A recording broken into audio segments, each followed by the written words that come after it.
Hi, my name is Ian Burch. I'm the winemaker at Archery Summit. Welcome to the Willamette Valley Pinot Noir Wine Auction 2019. In this room, we're surrounded by some of the best winemakers on the planet Earth. And a big reason I say that is because I love Oregon wine. You should come out sometime.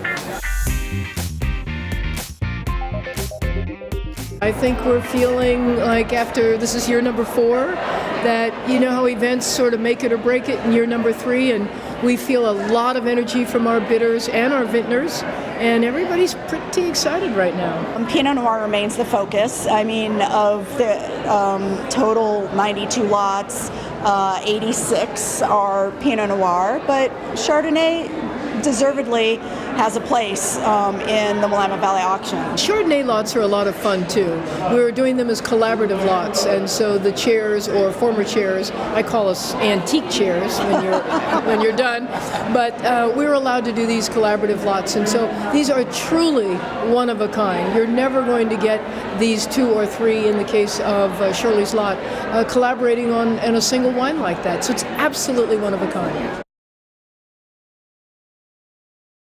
So it's Adels Heim. Heim is home in German, so you got to get home in there. Not shown. Adels? Oh, I keep wanting to do it. It's called a glottal stop in grammar or in linguistics. Adels Heim. All right. Thank you for the interview. Yeah, we're all done. What a lovely day. Either way, good to see you again. How you been doing? I've been great, Ray. Thanks. We've been making wine in Oregon, or period. We made a little home wine in '76. Really? Yeah. The birds ate everything in '77. So the first commercial harvest was actually '78.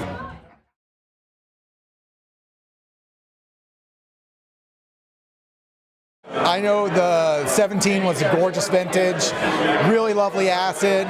It's definitely built for the long term. You know what? They are just elegant and silky and just really quite beautiful.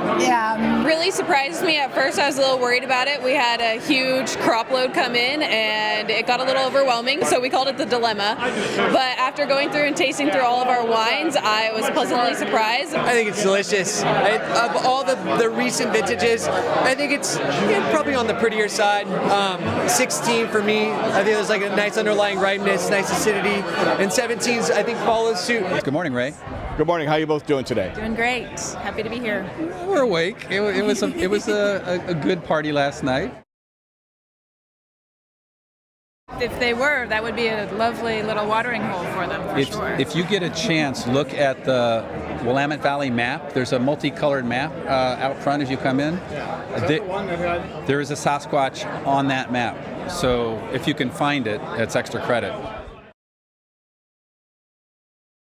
We've had a string of very warm, crowd-pleasing ripe vintages, but the 17 is a little bit tighter, meaning it has more focus and acidity. The tannins are riper, but well-structured. All of that drives ageability.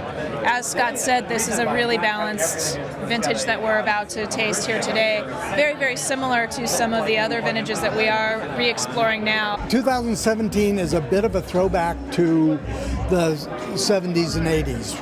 Before every vintage almost was quite warm. This was a cool vintage, and the wines that we're tasting today really show it. The 17 vintage was like very much like the 15 vintage, the 16 vintage, and in some ways the 18 vintage, in that it's the new norm for Oregon of being a little bit of a warmer vintage.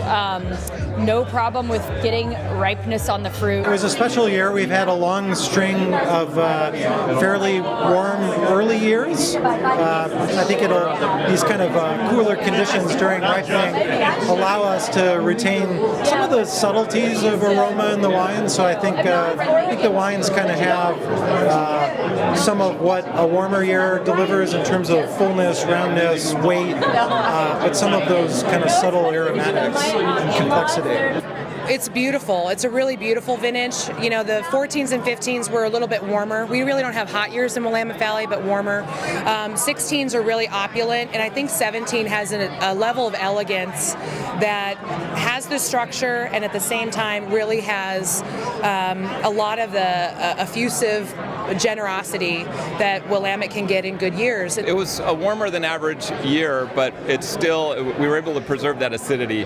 And so the wines are very lively, bright.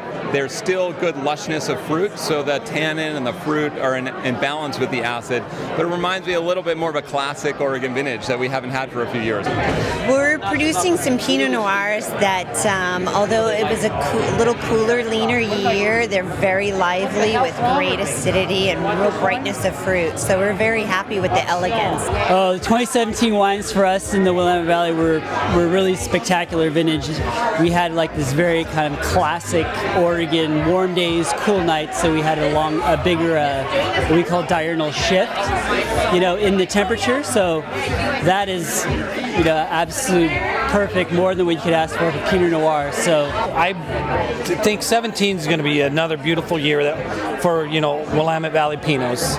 It's just been blessed from the last 5 years. I think 17s are going to hold up well. Some you're going to be able to drink now. Some you're going to want to lay down. In Oregon, we were on a run of 5 really great vintages in a row: 14, 15, 16, 17, and 18. Warm, dry, beautiful ripeness, nice preservation of acidity. So I think 17 is right in that mix. When we started making it, we thought it was going to be quite light and delicate. And what I've tasted a whole spectrum from big fruit-focused wines to really pretty, elegant, light, old world style Pinots as well. We're hardworking. We want this wine to really show a lot of texture and a lot of depth, but be true and honest. I think it's lovely. The nice thing is that it was a warm vintage to start, but then we had some nice cool weather in September, like complexity, brightness, acidity.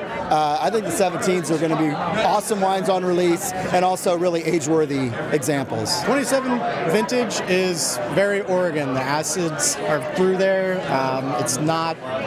It's taking a little while to open up. It's not really great early in the bottles, but it's definitely an ageable vintage. Well, 2017 was a warm year. That would be the key, but it did cool off at the end. So we got a good set in of the flavor and aroma compounds. The phenolics are there. The acids were pretty well balanced. So I think it's going to be a wonderful vintage. It's funny. I've been going around talking to some of my peers about that. And one of the guys said, vintage of the decade. I said, wow, the decade's not over. But I love the 17s. I really do. The 2017, I think it was a great vintage. Like very beautiful grapes, very nice climate. The wines, they come with good acidity, very good flavors and aromas. Oh, the 2017 vintage is a phenomenal vintage. It's got all the character. It's got beautiful fruit, bright acidity, and good depth to the wines. So we're very happy with the 2017. Okay, well, we'll do this annually, and we'll see how the progress goes.